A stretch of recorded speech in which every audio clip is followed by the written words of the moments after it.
So we'll be able to record the program tonight and show it to folks who couldn't make it. As I said, the first 2/3 of this program will be presentations by our panelists, and then we'll have questions and answers with the panel. To ask questions, use the chat function at the bottom of your screen and direct questions to the host with a little pull-down menu there. You can ask questions at any time during the program. I'll keep monitoring for those, and we'll be adding them to a list. We'll get to those later in the program. And if attending by phone, you can use *9 to raise or lower your hand. If we have time, we'll get to the phone questions at the end of the program. We're going to try to do the other questions first. Just admitting a couple of more guests.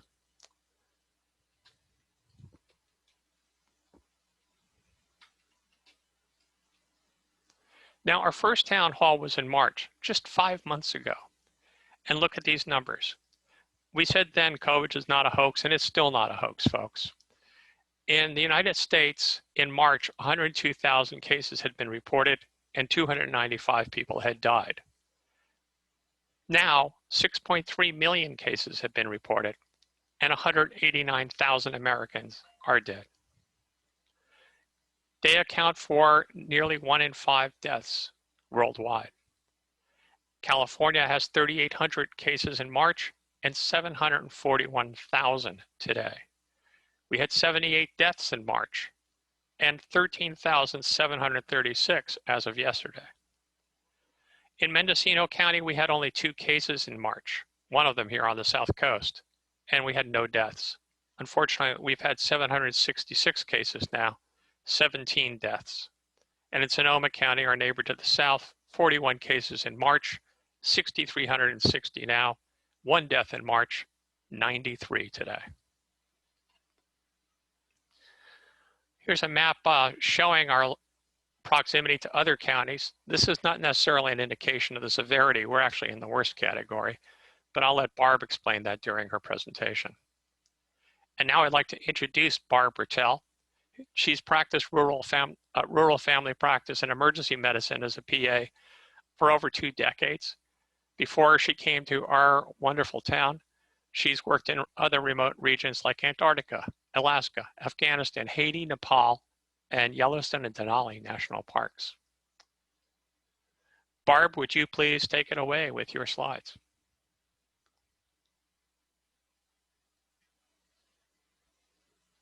If you're on mute, you'll need to get off mute. Great. Hi, can you hear me? We can. Okay. Thanks so much for this invitation to return and chat again. And as I was preparing for this conversation tonight, first of all, I know you all have noticed these brown skies tonight, and I thought, this is an example of the world going a little crazy. And so first of all, brown skies, global pandemic, I want to acknowledge, first of all, that this is a very stressful time for people. And we know that it's emotionally, financially, socially stressful for people. So if you are struggling with that, I'd like you to know that you can actually reach out to RCMS, the clinic, and we do have mental health people who can help you, as well as your family providers. So keep that in mind. If you feel like this is a outrageously stressful time, it is. And so one of the reasons that we are coming together is to talk a little bit about what's the plan. I hear from patients all the time, is there a plan? We're locked in our homes, is this ever going to change? And so I think the answer is yes. And I want to give you some information about what's going on with our CMS, the clinic, how we're collaborating with our community governments, our state government, our county governments, in order to try to figure out a plan to reopen society and also our country. And I wanted to take a sort of a little walk down memory lane. Even before our last online Zoom meeting, I remember we had a meeting with GMAC in the hall when we could meet as human beings with each other in February. And I was invited to speak about this weird virus that was coming out of China. And we're like, where is it coming from? We think it's coming from a bat. And it was our first encounter with this thing called coronavirus. And at that time, it was something that, as you recall, was a little mysterious and a little concerning. And the prediction was that if we did nothing, 85% of us, of the country, the world, would catch this virus within the year, 85% of us. Also, we were watching Italy having death rates of 14%. So we knew it was a very deadly virus coming our way. We knew that there was 0% immunity in our world. We had no immunity, no human had any immunity to this. So we knew from the public health point of view, this was going to be scary. And at that time, we really didn't know what to anticipate. So at that time, we started talking about flattening the curve, as you probably remember. And the idea is we're going to get this infection. So how do we slow this infection? Our intention was to flatten the curve, to reduce the number of people getting sick so that medical facilities would not be overwhelmed, because a 14% death rate was outrageous. And we realized that 14% of people getting this illness don't need to die. And one of the reasons it was happening is because everybody's presenting to the emergency room at once. ICUs are overwhelmed, doctors are overwhelmed, etc. And the other thing we recognized was that other people were dying too. Heart attack people, stroke people, trauma. There weren't enough doctors and enough resources. So we knew we needed to flatten that curve. And so when we started getting cases here on South Coast, I remember we had our first case and we closed down and we started sheltering in place basically on the same day. And that was emotionally, like socially, financially, incredibly traumatic to people. And basically people continue to say, what are we doing? Like, how do we get out of this? So I wanted to explain, how do we get out of this? What are we waiting for? Basically, in my opinion, what we're waiting for is immunity. We're trying to wait till we get enough immunity in our community to open back up. So how do you get immunity? One way, and it's called herd immunity, getting 65-something% of people who've had this infection will get us herd immunity. And then we protect each other from having this horrible caseload. So how do we do that? Well, some people recommend just letting it happen. And Sweden, for example, did an experiment trying to do that. And it actually failed because they discovered, they thought it was working. And basically they had a ton of very sick people and death. If we were to do herd immunity by just saying, let's all go back outside, let's all go back to our lives and just let it happen. People predict that we would have 3.5 to 4 million deaths in the United States alone. So therefore, it's probably not a good idea. So how else do we get to immunity vaccine? So really, my opinion is we are sheltering in place. Well, we are hoping that people much smarter than me and some amazing people in the science community are working hard on a global vaccine. And so that's one of the things that makes me hopeful. And so right now, you probably are aware that there is a vaccine that is currently in a phase 3 trial, which means it's gone through phase 1 and 2 safety trials, and now it's being tried on humans to see, does it create the immunity that we hope for? Is it safe? How does it work in different populations, et cetera? And so that's basically, that, in my opinion, that's how we're going to reopen society. That's how we're going to normalize our lives. And keep that in mind. So meanwhile, do we just sit and wait while we're waiting for this immunization? No. So what I want you to know is that the health department, the state governments, and RCMS are working together to try to gather incidence and prevalence data, i.e. how many of us are sick with this infection? Because as we get this information and we know statistically how many of us in our community are sick, the state, guided by public health experts, will allow us to sort of slowly reopen. So for example, we're going to talk to our colleague at the school today and say, how do we decide to reopen? And that's based on numbers of us who are being sick. So I just want you to know what RCMS, the clinic, is doing. We're testing, and we're doing 2 types of testing. Number one, if you get any symptoms of coronavirus, we are testing you in the clinic as a patient.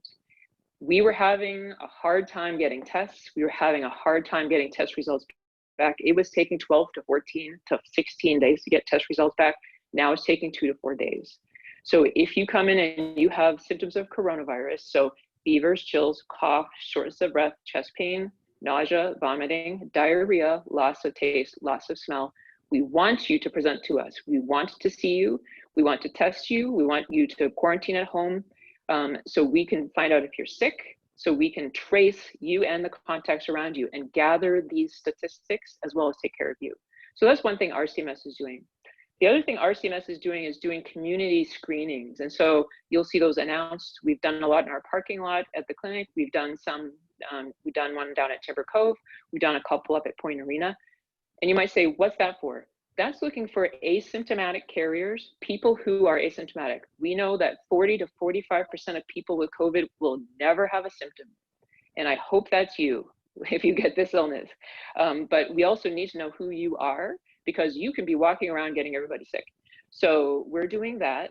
And by the way, there is one going on this Sunday at the RCMS parking lot, Sunday from 9 to 12 until we run out of tests or until 12 o'clock hits. So please come. And why come?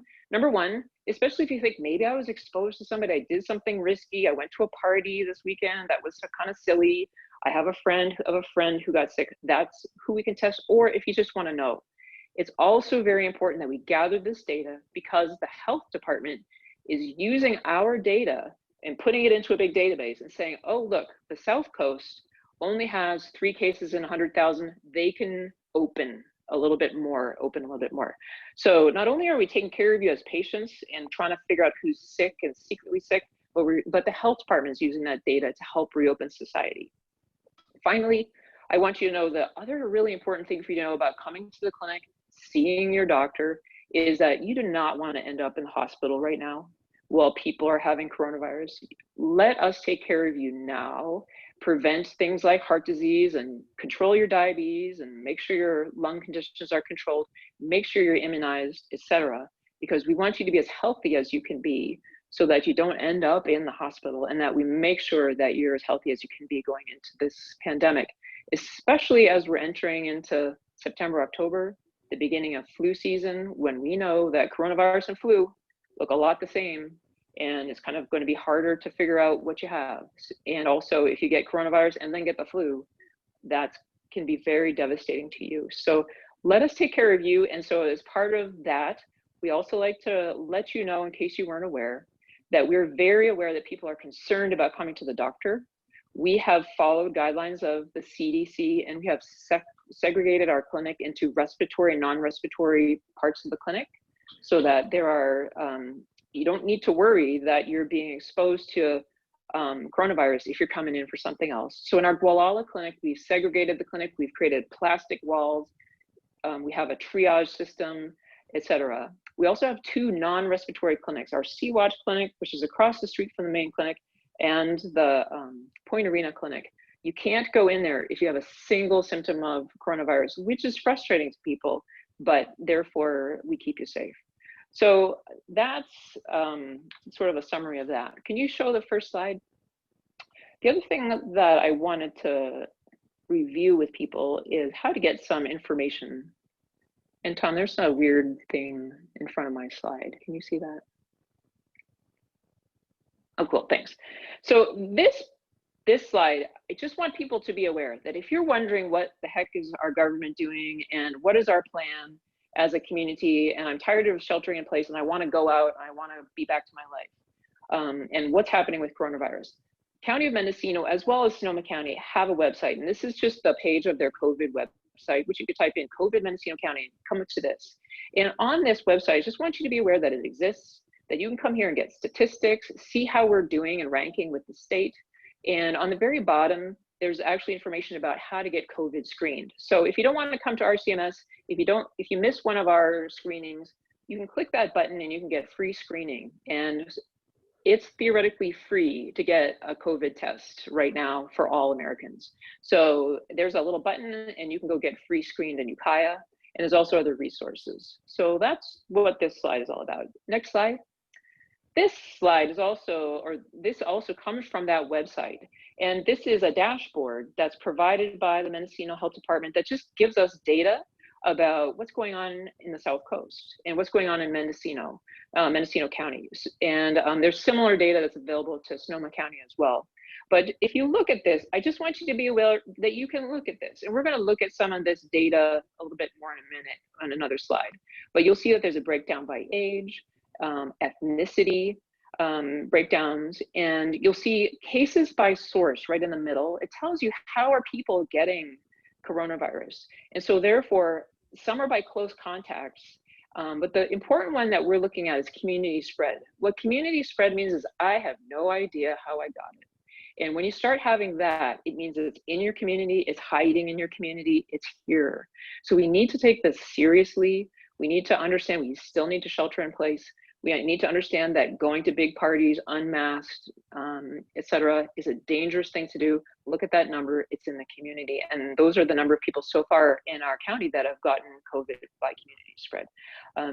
You'll also see death rates, you'll also see gender stuff, etc. Could you go back?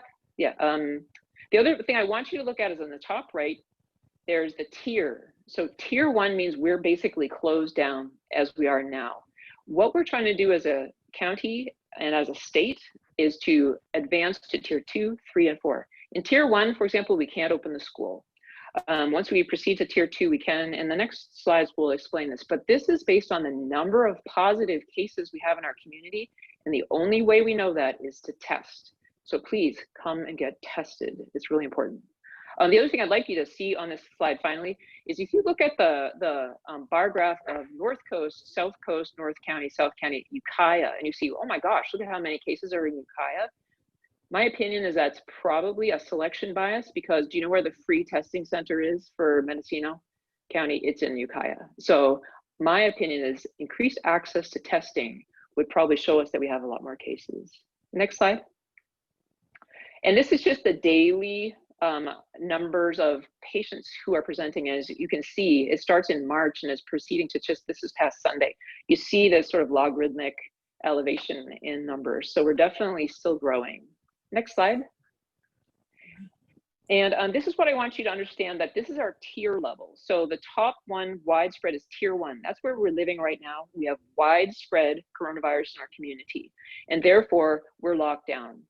Tier 2 is the next one down, substantial, and then tier 3 is moderate, tier 4 is minimal. Once we get to tier 4, we're basically kind of reopening society with some things like always wearing masks, etc. But what I want you to understand is that this is based on the number of new cases per 100,000.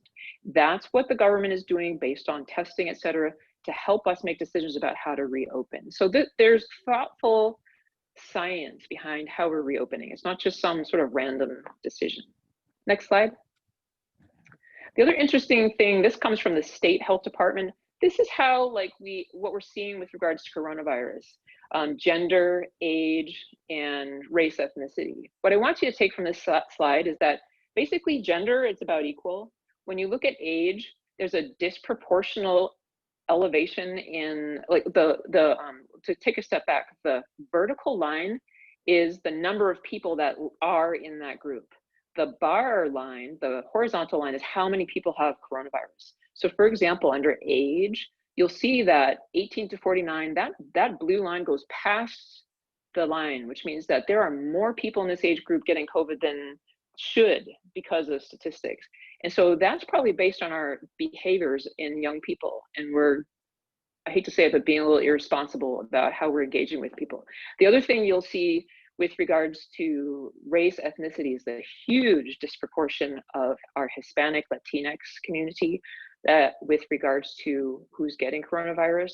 And so we're trying to figure this out. We don't exactly understand why this is happening in our Latinx community, but we think it's probably related to poverty and the comorbidities or health issues that are known in this community, things like diabetes and obesity and hypertension, which puts people at increased risk, but a lot of it is poverty. So the one thing I want to take from this slide is that if you're listening today and you're from our Hispanic Latinx community, please come and seek healthcare. If your issue is poverty or if you're afraid because of expense, our CMS has programs to help to get you free healthcare. So please don't let that stop you.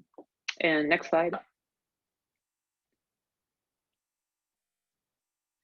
This is also another interesting one, and this will transition into do we reopen the school? And I just want to use this to help you understand. People say kids don't get coronavirus because people think that's why we can reopen schools. And that's not really the case, but we think that kids get less severe cases.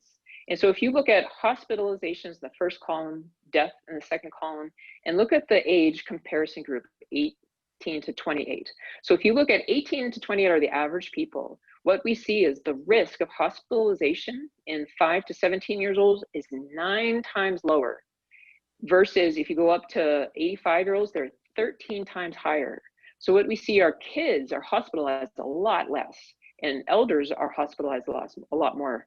When you look at deaths, similarly, in the comparison group, the kids aged 5 to 17, 16 times less likely to die of coronavirus. In our little kids, 9 times less likely to die of coronavirus. Look at elders 85 and older, 630 times higher likelihood of dying from coronavirus. So what I want you to take away is kids can get this illness. We think they can transmit it to others. It's not that they don't get it. They get it a lot less severe. We think reopening the schools will help us to see right about this experiment, we, the medical community, but I want you to understand your risk. So for example, our C-Ranch community, which has a lot of retired folks, look at your age group and look at how much more likely you are to have bad outcomes, and take care of yourself. Next slide. And so as we think about things that increase your risk factors for coronavirus, there's a lot of medical conditions we think increase your risk factors, and they're listed here. I've yellowed the ones that are controllable. So the things that you can control: being overweight, obesity, type 2 diabetes. If you're a diabetic, you can get that under control. Asthma, you can get it under control. High blood pressure, smoking, you can quit smoking. And again, type 1 diabetes. The other ones are things that are less likely to be controlled. But I say this because while you're sheltering in place and you're going crazy because you're stuck in your house, I recommend that you work on things like losing some weight, taking care of yourself, getting your diabetes controlled, because these are the things that will protect you if you're hospitalized with a severe case of coronavirus. We know that 20% of people who get coronavirus will be sick enough to be hospitalized. 3% of those people will die. And the way that you don't be one of the dying ones is to be healthier going in. So keep that in mind. Some of this you can control. Next slide.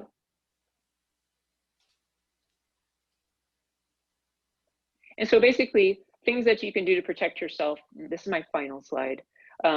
Just continue to do what you're doing, please. Practice social distancing, washing those viruses off your hands, wearing a mask. You might see stuff, there's a lot of politicization of this situation. The mask protects you from me, protects me from you. Please do that.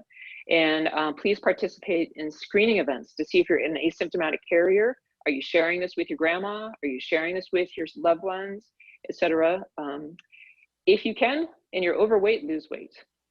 Please exercise regularly. Try to quit smoking. Get your chronic medical conditions under control. And I say that to you because RCMS can help you with that. Feel free to give us a call. We will sit with you and help you quit smoking. You know, we want to take care of you in general, but particularly right now, protect yourself, because that might save your life with regards to coronavirus. And the final thing I want to say is get immunized. We don't have a COVID immunization right now, but we do have the flu shot. So just so you know, flu shots are now available at pharmacies. RCMS will be getting our flu shots within the next 1 to 2 weeks. We will be having socially distanced flu shot clinics and appointments to give flu shots here.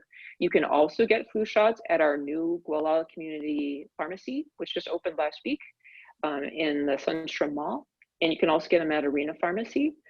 So there are opportunities, and we're going to be, and you can make appointments to get flu shots. Please do that. If you have children, get your kids immunized. If your child has never been immunized for the flu, if they're under 8 years old, they need 2, and we recommend doing it as soon as possible. That's so important. Also, get all your other immunizations, because there are a lot of immunizations, especially for kids, that are respiratory things. And also just things like, you don't want to end up in the hospital with pneumonia. If you're older, get your pneumonia shot so that you don't end up in the hospital this fall while we're trying to figure out how to get through this flu COVID season. Okay, so those are my thoughts. And I pass it on to our colleagues at the school to talk a little bit more about how do we reopen the school and how do we feel safe about that. So that brings us to our next guest, Warren Goletti. He's a native of the region, born in Manchester. Three of his four parents went to Point Arena High.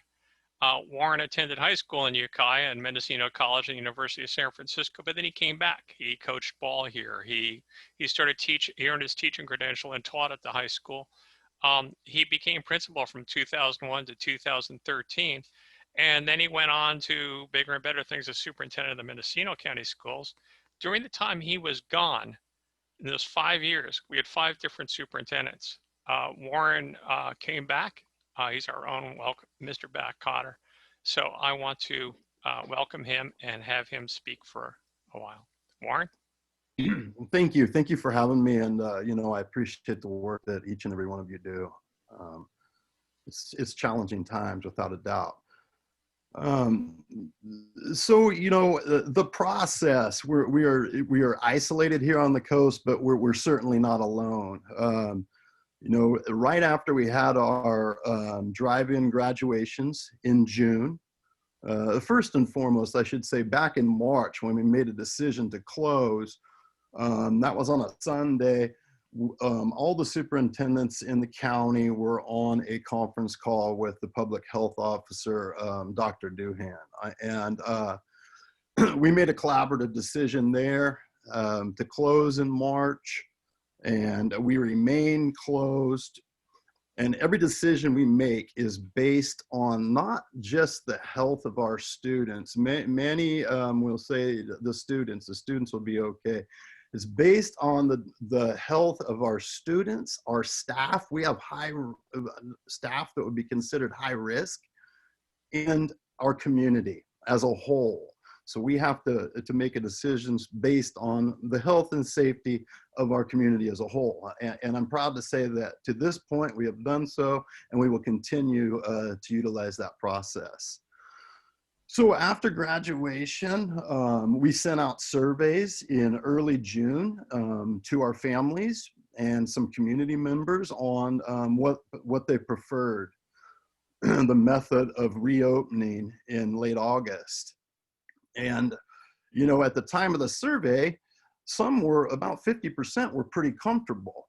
But with COVID, we were dealing with a moving target. We saw spikes in July. And we had opinions changing. And simultaneously, I was having community meetings, and the community meetings were representation of our community. We had staff members, we had parents, we had students, we had different ethnicity groups that would mirror the ethnicity of our school populations. And we come up with a collaborative decision to go to distance learning because we knew that we could control that. We had talks of a hybrid model where students would go 2 to 3 days a week and alternating with half of the student body. But that wasn't safe, and it wouldn't even have been allowed in all honesty, but we were considering that. But I'm proud to say we were the first district in the county to declare that we were going to go distance learning. And right thereafter, many others made the same decision, and all districts are currently distance learning in Mendocino County. So we had committee meetings. So the high school, the elementary school, and the charter schools and South Coast are all on distance learning. We can bring a stable group of 14 students in. We are currently not doing that. We are bringing a couple students in for not only educational support, but some social emotional support, and or they're lacking connectivity to do the distance learning. But they're masked, the staff is masked, and it's a stable group, and we practice the 6 foot of distancing. One of the big challenges we're going to have if we do open up is transportation. We could currently fit 26 students on a school bus and keep be within our social distancing. We have about 120 some odd kids that ride the bus every day.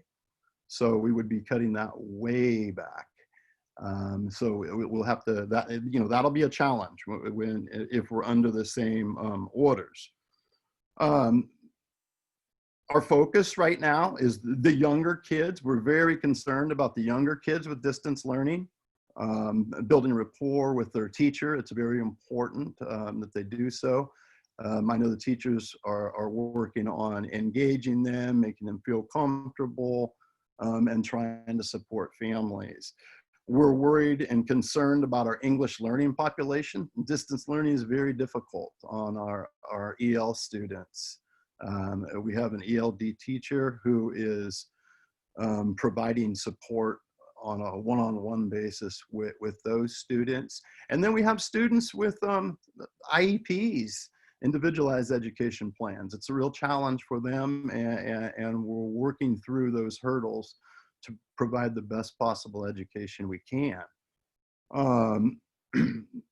At the high school level, we have a program. We're doing distance learning through Point Arena High School. We have another program called Edmentum, where it's an online program that students can take the courses that fit their schedule, meaning that they don't have to go to their Zoom English class from 8 to 9 in the morning. They can do the work on their own in case they have to care for siblings, or they're working to try to support their families.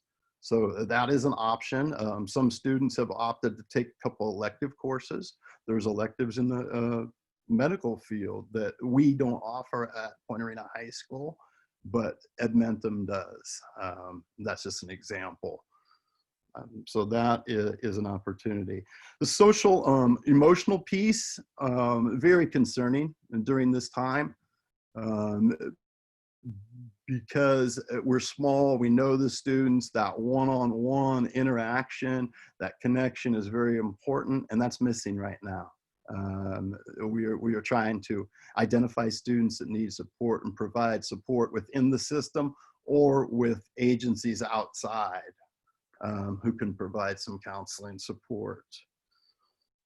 A lot of students are in school because of extracurricular. It keeps them in school. Whether we want to admit it or not, it's a fact. And right now we do have music, we do have some art, we have ceramics within the school day, but we do not have any athletics. We work with the North Coast section closely, and the plan right now is to have athletics beginning in December, but we have to be able to open up school before we can have athletics. So we're dealing with a moving target. Do I know the answer to whether we will have sports, whether we will be in person? Only when it's safe, and only when it's safe for our community. So the plan right now is to have 3 sports seasons shortened. Your fall sports would be from December, January, early February, and then your winter sports would be February, March, beginning of April, and your spring sports would be April, May, and then the beginning of June. That is the current plan and hope. But again, it has to be safe. Again, our decisions are collaborative within the county. I like to lead the way in many aspects in the county. I would just as soon somebody else lead the way in opening up and seeing how it works and learning from them in all honesty. In the winter, you have the flu season that comes around. That's a concern. Symptoms are very similar. You're going to be sending a lot of people home. You're going to be sending a lot of people to the doctor. You're going to be quarantining a lot of folks. In a small school, I don't know where the quarantine ends in a case of a flu bug or COVID. It's a challenge. And we know that the flu season does get us. I'm optimistic that we will open, but again, we won't do so until it's safe. If that's November, we'll open November. If it's December, January, that one will open. If it's not, and we have to wait till next year, we'll do that. But we are focused on getting better at what we're currently doing, and that's distance learning. We're providing professional development to teachers, to paraprofessionals in engaging students through distance learning. The teachers have been trained to check in with the students about 3 to 4 times each class period. And that's something we weren't focused on last year, where a student could check into the beginning of a Zoom class and you wouldn't know if they were there at the end or not. Now we do, we know throughout. But those were little things that we didn't think about. So we're providing that professional development to engage students. And that's really all I have for right this second. Warren, I want to thank you very much for their presentations, a lot of information there. And we will be taking questions at the end of the program tonight.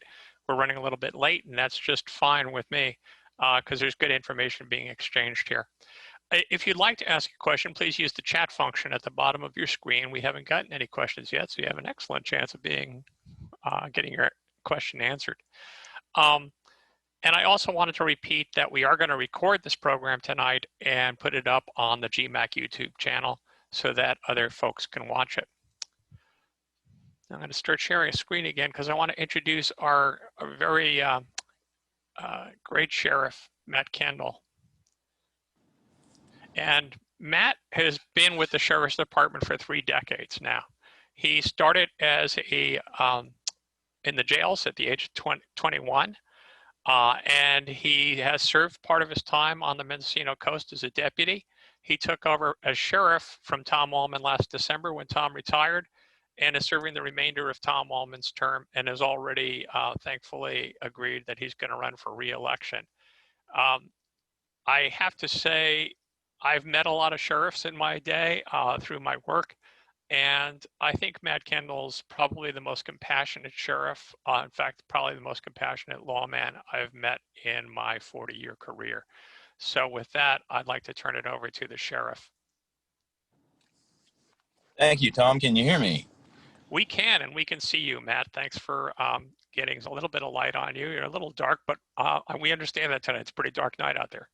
Yeah, I'm sorry. I'm pulled over alongside the highway. We had a briefing about the fires occurring in the north, and then it's dark and smoky, and it's just been one of those very, very long days. It's lasted about 72 hours. So,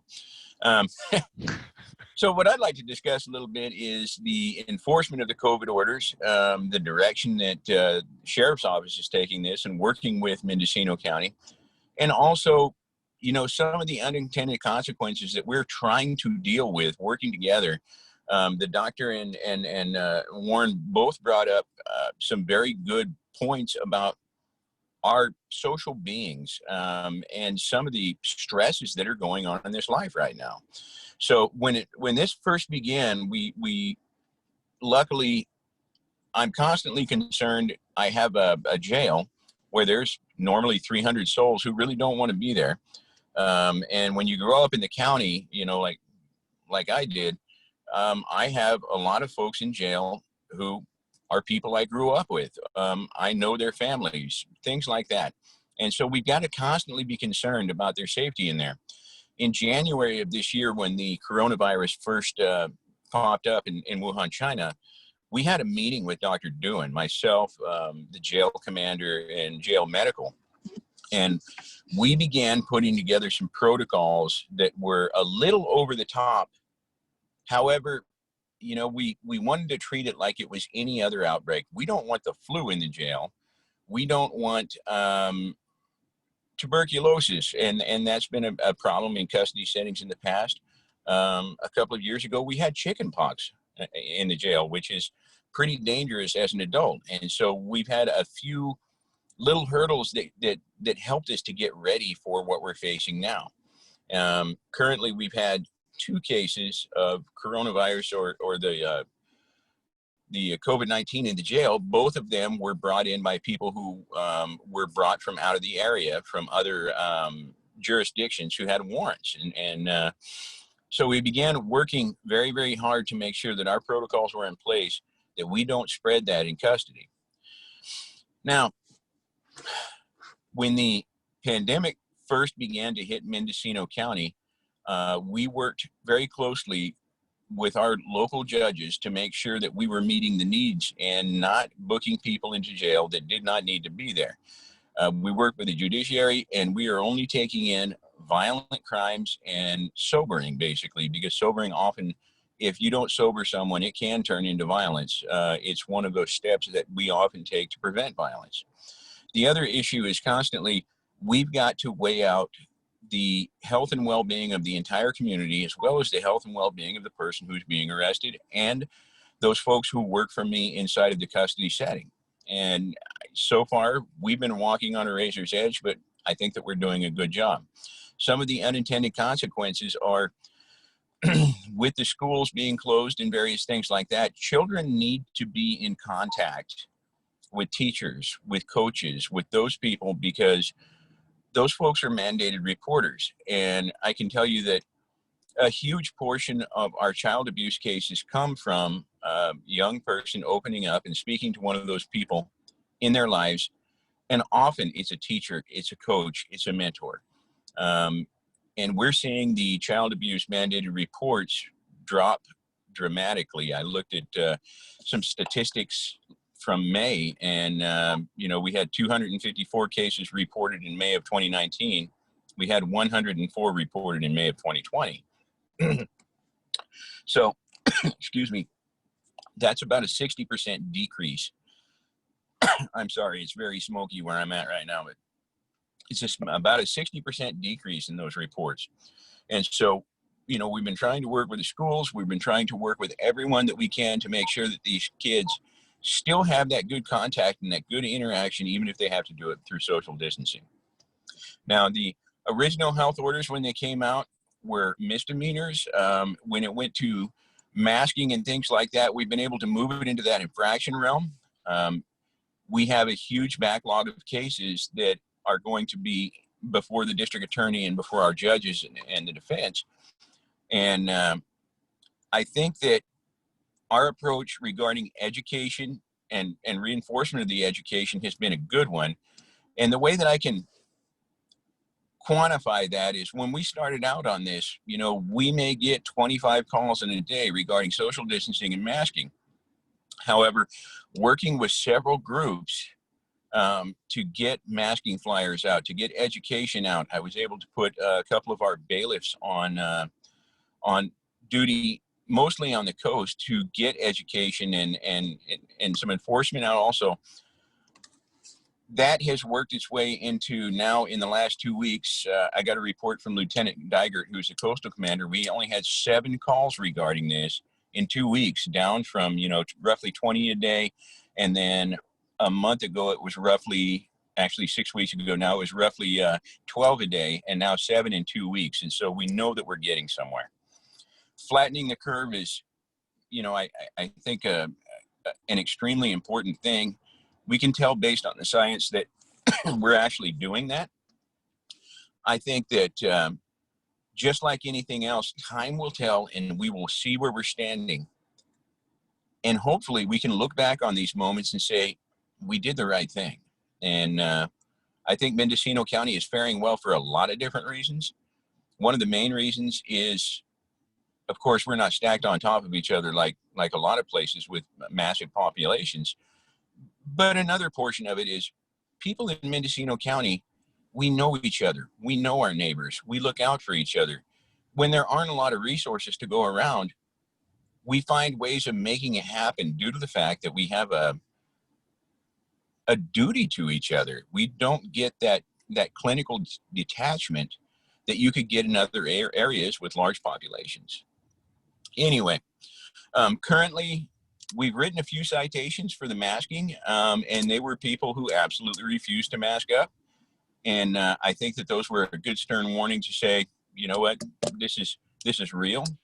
Our concerns also in our county is for a lot of people in that older age bracket. And one of the reasons is, especially in our county where we don't have a lot of resources to go around, a lot of our retired population takes care of so many things within the county. a lot of volunteer groups. There are so many things that are taken care of that we couldn't afford to do without this population of retired persons who are absolutely energetic and taking care of business on a daily basis. I would imagine that probably 60% of the work in our nonprofits and our volunteer organizations gets done by retired people. And I would, I would hate to see what we would be up against if we didn't have that assistance on a day-to-day basis. Anyway, that's kind of it for me. I'm sorry I didn't have much to load up because I was stuck on that fire. And I think that's about all I've got to say so far. Sheriff, thanks for being with us under such difficult conditions tonight. And I know our thoughts and prayers go out to all the folks. Are you in the Willits area or are you on another fire? I'm right in between Willits and Ukiah. And our big concern tonight is for the Covelo area. We've got that one up above the Black Butte Ranger Station. And I'm waiting for a kind of a dashboard triage of that. I've got a guy up there who's going to give me a heads up here in the next 20 or 25 minutes. Well, we're going to go ahead and move into our question and answer period tonight, and I'm going to throw the first one out to the sheriff. It comes from Gualala, and the question is, where's the greatest need? I know people know you, Sheriff, helping. You're basically the sheriff, but you're also sometimes our lead social network contact for social care. Where do you see the greatest need in the people you come in contact with? Is it in evictions, food, gas money? Even though we have a bar on evictions, there's a lot of poor people who've lost jobs, and there's a lot of people who seem to be out on the street. What are you seeing as the greatest need right now, and where can people help? And maybe Barb or Warren, you might want to answer that after the sheriff. Honestly, I see our greatest need as people want to donate, but they need to donate to the right places. Donate to the nonprofits around in your area that you know are affecting your area. Donate to Plowshares in Ukiah if you're in the Ukiah area. There are churches, there are social groups who are working very hard to make sure that people have their needs met. Let's make sure that those needs get met first. One of the things that I am constantly concerned about, and this is kind of a tough thing for me, when we see a lot of handouts on the street, we see a lot of heroin addiction nowadays. And sometimes handouts can become overdoses. I would much rather see people get food, get clothing, get the things that they need than for someone to hand a $20 bill out.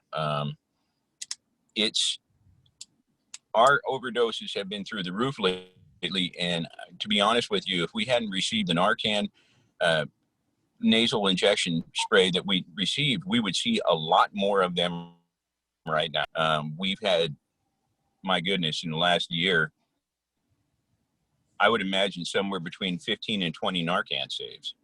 And we're still having coroner's cases, 3 to 5 coroner's cases regarding overdoses per month within Mendocino County. Barb or Warren, do you have anything to add to what the sheriff said regarding social needs right now? What are you seeing? I agree wholeheartedly. I guess my biggest concern and unknown is the social emotional needs.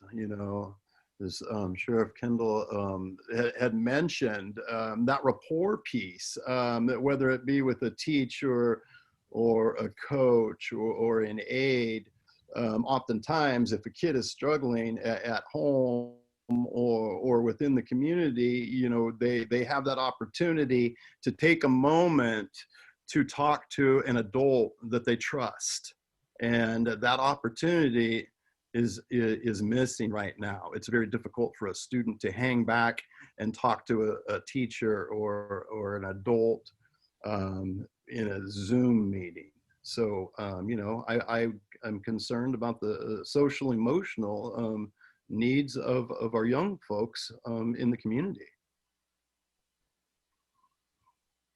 And from the medical point of view, the things that I think that stand out that we see, a huge amount of substance abuse due to stress and coping and boredom. And so that's one thing, and it leads to the overdosing that the sheriff's talking about. The other thing that we learned is happening is hunger, especially hunger in people who have never gone hungry before, people who are out of jobs, both, parents aren't working, can't feed their kids because they can't make their mortgage, etc. There's this whole cohort of people who don't have the money to buy food, who don't know how to ask for help. So I think, giving money to food banks, being aware of that, being aware of your friends who have kids, are they doing okay? Do they have enough money? Think about your friends and the people you know. Do you think they're getting along with their social situation? Because a lot of times they're not, and they don't know how to ask for help. Thanks. And I have a related question to that for Warren. We're hearing around the country that schools are a major source of funding, that they provide like 1 out of 5 meals for kids or more, and that there are kids all over the country going really hungry right now. Do your schools provide meal programs, or is that something that Point Arena does not do? We do, and I have to thank that staff. Denise and her crew work very hard. We provide 10 meals a week to students within 4 days. On Thursdays, we double the meals up, and Monday, Tuesday, and Wednesday, we deliver between 11 and 12 o'clock, both their breakfast and lunch. And I'm proud to say we're delivering those to different locations. And right now, all of our students, whether they qualify or not, are receiving free meals, whether they qualify for free and reduced or not. And that the state is allowing this right now. Thank you. So yes. Barb, I have a question for you, also from Gualala. You talked about the statistics and how we need to move from purple down to another tier to get to the point of reopening. One of the considerations for tonight's meeting was to invite a leader from the business community, and we may have another program where we do that, because that's kind of a parallel problem that we're dealing with here. A lot of folks are out of work and really have no income at all coming in right now. What's it going to take for us to get to the point where the schools can reopen, where more of our stores can reopen and get somewhat back to normal? Not that we want to hurry it, but how can we do that safely? What will it take? So if you look at the California Health Department's website about how we move from tier to tier, you have to have a reduced number of cases per 100,000. And you have to maintain that for 3 weeks. If you maintain that reduced caseload, you get to move to the next tier.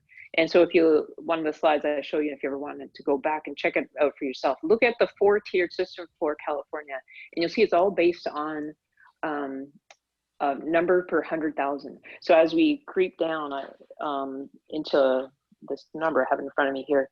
So if you do, we can get to the next tier by doing, now. Yeah, exactly. So you can get to tier 2, which is the second column down, substantial risk, if you get 4 to 7 cases daily per 100,000. And when that happens, more and more businesses get to open up, and more people will get to be more free to engage with each other. As you do moderate, it's 1 to 3.9. And once you get to a less than 1 case per 100,000 a day, then you're in the minimal tier. And then we think society will basically really reopen with masking and proper hand washing. But you have to be at that level for 3 weeks. So you can't just say, oh, look, today we only had 1. Yay, we get to go down to minimal. Let's open everything up. It has to be sustained, because as you look at our daily rate, you saw that bar graph was going up and down, up and down, up and down, but there's this trend that we watch. So that's how the health department is suggesting that businesses get to reopen, et cetera. And it's tough. Yeah, because it's going to take some time. It is tough. I have a question. Let's see. This is again for Barb. Given that 40% of people are asymptomatic, what other precautions are being undertaken to make non-respiratory clinics safe? That's a pretty interesting question. You must consider that a lot. Absolutely, and it's one of the things that we've been really doing. So, for example, a part of it is most clinics now are having a triage type tent. You don't even get to come in the door if you have certain types of symptoms. And so we go through the coronavirus risks. We take your temperature at the door. If you have a temperature for any reason, you go into the sick person side of the clinic and that end. So, or if you have any of these symptoms, if you have a cough and you think it's from your allergies, too bad, you get to go into the sick person side of the clinic. So if you have a cough because you have chronic heart disease and you cough all the time, you're still going to go into a special sick person part of the clinic. So we're super, super cautious, and to the point of like stopping you outside the clinic. Our two non-respiratory clinics, the doors are locked. We have to like ring the bell and we come out to you and take your temperature. So we try to do that. Also, there's very specific protocols to how to clean rooms, how to let rooms sit empty. One of the things we've done in our clinic, for example, is we went into every single exam room in our Gualala clinic, and with the help of local volunteers and donors, we were able to add ventilation systems to every single room. The other thing, if you've been in, for example, in the Gualala clinic, we have curtained off areas, which is our trauma, cardiac, like severe emergency rooms. Sometimes we have to lose 3 to 5 rooms if there's one sick person in that area, which is why, for example, at our CMS, we are prepared, not that we want to do this, but we are prepared to trigger a plan where the entire Gualala main building becomes only respiratory clinic. So we're thinking about this all the time. We have to decide, can we use this section of the clinic today? How are we using it? But basically, those are the things where it's about not letting sick people in the door, doing some things outside. So there are certain things that when we had treatment tents that were loaned to us from the county where we could do some things outside in these tents, and they were taken because of the fire season, completely understandably. But we do some things outside in our triage tent where we never bring people indoors. So there's a lot of things that we're doing. And another thing that you might see that happens, for example, in our clinic as flu season hits, is we have these little discs that you used to get at the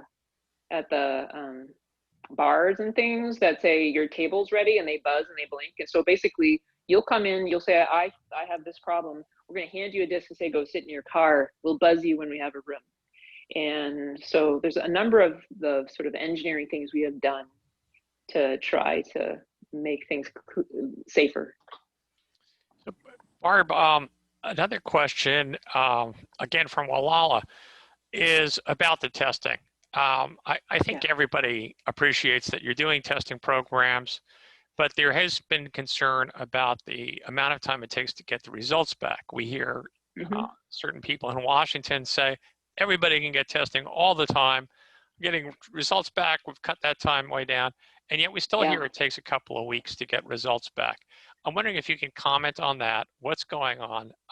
We also hear that the results have to be processed within 48 hours. So what's the 2-week delay in notification?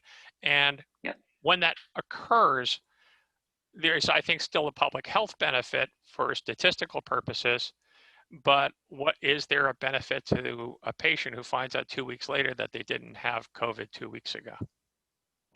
Yeah, good question. So basically, there were massive delays in testing because there weren't enough swabs. There wasn't enough of the liquid we put the swabs into. There weren't enough machines. And suddenly you go from not needing to do this test at all to creating labs where this happens. So at first we were very stingy with our testing and coming back in 3 to 4 days. And then we did more testing because there's so much more coronavirus. And literally the labs that we use, which are commercial labs, we use Quest Diagnostics, which is what actually the Ukiah Free Testing Center uses and a number of places use. They started getting 12 to 14 to 16 day backlogged. And just because they were getting massive, massive numbers from all across the country of tests. So what they did is they went into what's called pool testing, where they could take a little bit of your test and a little bit of my test and a little bit of his and hers and put it all into one vial and process it at once and say, oh, look, it was all negative. So therefore all 10 of you are negative. And so they were able to logarithmically like improve their testing. So over the past 3 weeks, testing went from this horrible 12, 14 day resulting to 2 to 3 day to 4 day resulting. Now, one of the things that happens out here is that our courier doesn't pick up on the weekends. They will not. So if you get tested on Friday afternoon, unfortunately, your test we freeze it so it will stay, but it doesn't go out till Monday. So those are some of the logistics of living in a rural community. But testing it has gotten a whole lot faster. Now, with regards to the public testing that we've done, those tests are dropped at the lab the day after we do like the 200 parking lot tests, and they get dropped at the lab. They run them within 48 hours. And if you're positive, you get a phone call. If you're negative, you don't. And because they just don't have the capacity to call the thousands of people that they are testing. So although the community is not hearing these results in a timely fashion, the patients are. And so that's helpful to know. With regards to what happens when you come in, you get COVID swabbed in the clinic because you're symptomatic, we do hand you a piece of paper that says you're being served a paper from the health department that says you have to quarantine at home. And so you are stuck at home.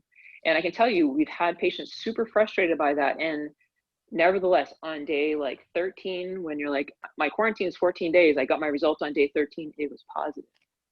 So although you were stuck at home for 13 days, you actually were positive and you saved the community from you exposing them. And yes, there have unfortunately been some people who were stuck at home for 13 days and they were negative. And that's absolutely frustrating from a financial point of view, from a social point of view, but it's at the price we pay as a community to keep each other safe. So it is what it is, but I think the point is that it's getting faster. That was a glitch, but I would say we do not have the same access that the president has to check himself every morning and every person that comes into his office. You know, we do not have that access. Hopefully technology will improve, but it is taking days. And but nevertheless, while you're waiting for your test result, you're quarantined if you're sick, so you're not sharing it. Okay, great.